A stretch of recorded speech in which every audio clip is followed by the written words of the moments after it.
Minute ऐकून घ्या. तीन गोष्टीवरती ना आम्हाला सिंपल सांगा, आपत्त्यांची संख्या किती पाहिजे निवडणूक लढवायला, किती पाहिजे तुम्ही सांगा. अहो साहेब, मी तुम्हाला काय विचारतोय, मला तुम्ही सांगा. तुम्ही लेखी मला जे दिलं मी त्याच्यावर साहेब निवडणूक प्रक्रिया कशाला करताय तुम्ही? लेखी डायरेक्ट आदेश काढा की हा निवडणूक घोषित आहे, कशाला तुम्ही बळजबरी करता? फक्त एका लोकांच्या दंडाला दबावामध्ये कामं नाही सहन करणार. तुम्ही का दबावमध्ये करता काम आम्हाला एवढंच सांगा. दबावमध्ये का काम करता तुम्ही? करा ना, नियमानुसार करा. भले आमच्या विरोधात जरी असलं ना तरी आम्ही मान्य करू, पण नियमानुसार करा. आमच्या विरोधात चालेल आम्हाला. अधिकार आहे, पण असं नका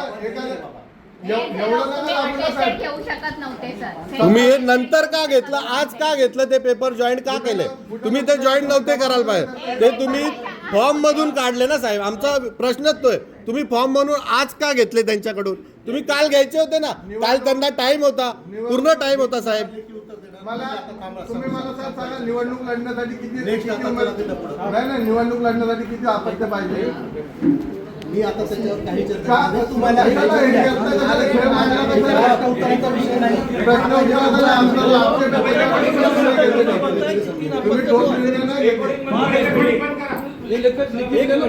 एक मिनट मी बोलता हूँ साहब.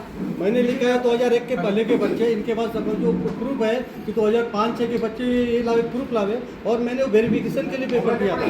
आपने वेरिफिकेशन के लिए मंगाया, मैंने वेरिफिकेशन के लिए लाया. और 2001 के बाद पहले के मैंने बच्चे तीनों लिखे हैं. अगर जो इनके पास एक प्रूफ है कि मेरे बच्चे 2008 के हैं, 7 के हैं, लेके आते हैं तो मेरा फॉर्म आप वो पास कर दो.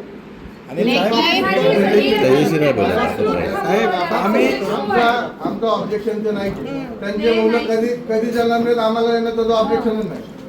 आमचं ऑब्जेक्शन काय आहे? आपत्त्य किती आहे? 3.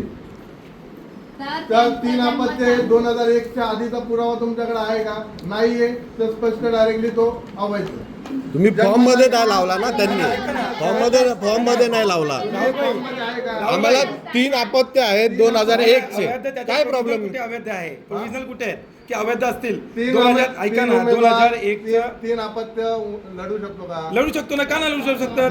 2000 नाही तुम्ही काय सांगताय? ते लेखी उत्तर देणार ना, ते लेखी देणार ना त्याच्यावर. अरे